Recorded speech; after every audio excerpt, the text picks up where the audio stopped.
On va parler SNCF. Trenitalia restera déficitaire en France en 2026 malgré une forte croissance et ils vont continuer à développer des lignes. Il y aura Paris-Lyon notamment après d'autres. Non, Paris-Lyon ça existe déjà donc c'est sur d'autres segments qui vont se développer mais ils ne gagneront pas d'argent avec le chiffre. D'où cette question, est-ce qu'on peut concurrencer la SNCF? C'est ça qui m'a passionné. Alors au départ c'est une étude de Trendline qui regarde un petit peu dans toute l'Europe comment les prix et le trafic ont évolué en fonction du fait qu'il y ait de la concurrence ou pas. Et alors, c'est vrai que les faits sont et les chiffres sont imparables. Oui, quand vous avez de la concurrence sur une ligne, ça fait baisser les prix et ça augmente le trafic. Donc Trendline prend l'exemple de Paris-Marseille, justement, où ils nous disent que finalement les tarifs moyens sur cette ligne, depuis le lancement du service de Trenitalia, ont chuté. Les prix ont chuté de 29%, les réservations ont été multipliées par 3. Donc on se dit, ça marche. Pour reprendre une ligne chère à Jean-Marc, le Paris-Bordeaux, sur lequel il n'y a pas de concurrence, grosso modo, les prix ont augmenté de presque 10%, et on pourrait retrouver et multiplier les exemples comme ça. L'Italie, l'Espagne, sauf que, quand même, il y a une situation qui interpelle, c'est qu'en Trenitalia vous dit, ça fait quand même 4 ans qu'ils sont là, ça fait 4 ans qu'ils auraient perdu à peu près 150 millions d'euros, et ils annoncent qu'ils vont encore perdre de l'argent l'année prochaine. Donc, il y a un moment où il y a quelque chose qui ne va pas. C'est-à-dire, soit c'est Trenitalia qui s'y prend mal, qui cible mal, soit, tout simplement, en fait, la concurrence n'est pas possible sur ce genre de ligne.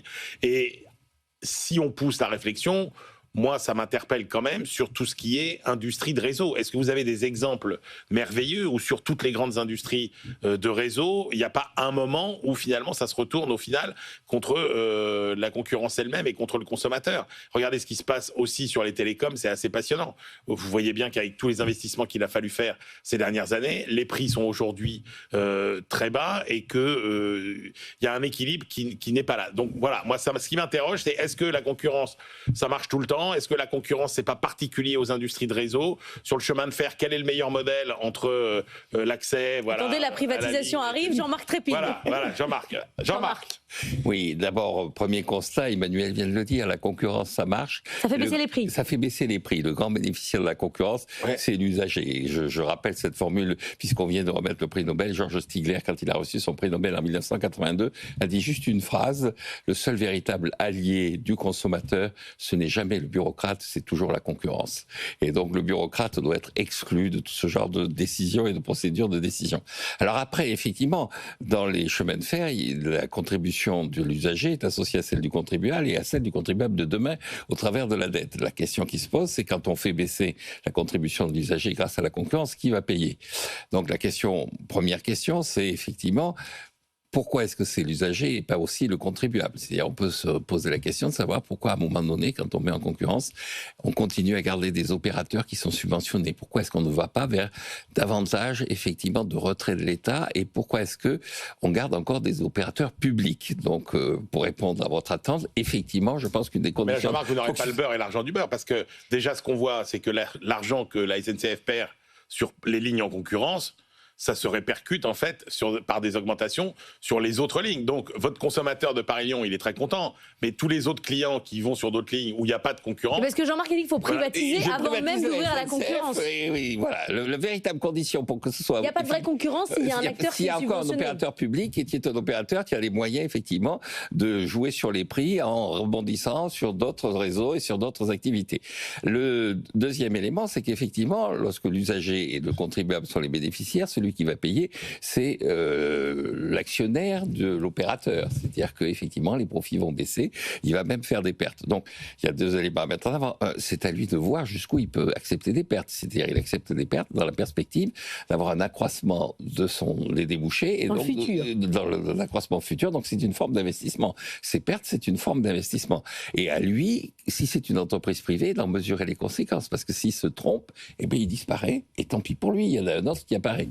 Et le deuxième élément, c'est qu'effectivement, dans le calibrage des prix dont il va faire bénéficier l'usager, c'est à lui là aussi de calculer l'élasticité. C'est-à-dire qu'il peut se dire, écoutez, je vais augmenter un peu mes prix, ça augmentera moins les débouchés, mais le rendement de l'opération sera plutôt favorable. Dans les industries de réseau, il y a toujours un problème, c'est que, OK, pour votre consommateur d'aujourd'hui, très bien, mais la réalité, c'est qu'on n'a jamais réussi à aboutir à un équilibre de prix qui prenne en compte la nécessité des investissements futurs.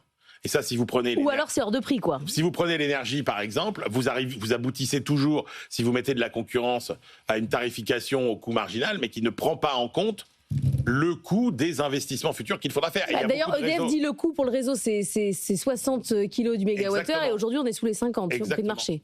Alors, pour répondre à ça, il y a quand même l'expérience historique. Avant 1936, les chemins de fer s'étaient privés et ils réalisaient les investissements dont on avait besoin. Avant 1946, il y avait 363 compagnies d'électricité qui avaient équipé le pays et qui avaient doté le pays du meilleur réseau électrique du monde. Ça marchait mieux. Ça marchait mieux. Oui, mais il n'y avait pas vraiment de concurrence. Hein. C'est-à-dire que chacun avait sa zone. Oui, chacun avait ça. Après, effectivement, le bureaucrate peut intervenir pour définir effectivement un certain nombre de règles. La première intervention du bureaucrate dans les chemins de fer, c'est quand on a construit 2 lignes entre Paris et Versailles de chemin de fer, de dire, écoutez, c'est peut-être pas la peine de multiplier les lignes, on va définir un réseau et on va s'occuper du réseau. À la fin, qu'est-ce qu'on dit à Trenitalia? Qu'est-ce qu'on dit à le train qui se lance? On leur dit lâchez l'affaire, c'est pas possible. On leur dit démerdez-vous, c'est votre problème. Ouais.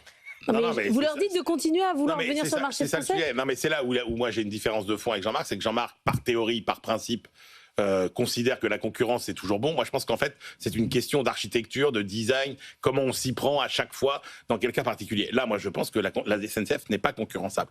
Concrètement, si vous ouvrez, elle est concurrençable si vous mettez la concurrence sur la ligne et qu'après vous attribuez la ligne. Donc c'est la concurrence pour la ligne, c'est pas la concurrence sur la ligne. La concurrence sur la ligne, sur des lignes qui ne sont pas des axes majeurs comme Paris-Lyon, moi j'y crois absolument pas. C'est-à-dire que vous ne ferez pas passer plusieurs compagnies sur les mêmes rails de façon rentable, etc. Non, il faut attribuer, comme ça se fait beaucoup en région, d'ailleurs, une ligne à une compagnie. En tout cas, sur Trenitalia, il y a une petite bouteille d'eau, des sièges en cuir et quelques petites cacahuètes. C'est plutôt... Oui. Après, il n'y a pas encore sur la ligne avec Bordeaux. J'attends. J'attends avec impatience. Avec impatience. Merci à tous les deux. On se retrouve demain. Jean-Marc, on va parler de Mumbai. On va parler de l'Inde. Beaucoup dans cette émission. On va parler du Code du travail indien. Et puis à 7h45, on sera avec le patron de la marque Yves Rocher qui se lance en Inde. Il a raison. Ah bah tiens, on peut se demander si demain, c'est la Chine, c'est plus fort que l'Inde ou pas. On discutera, plus fort que la Chine ou pas. On fera les débats demain tout à l'heure. Jean-Marc, il est 7h18. Il va revenir.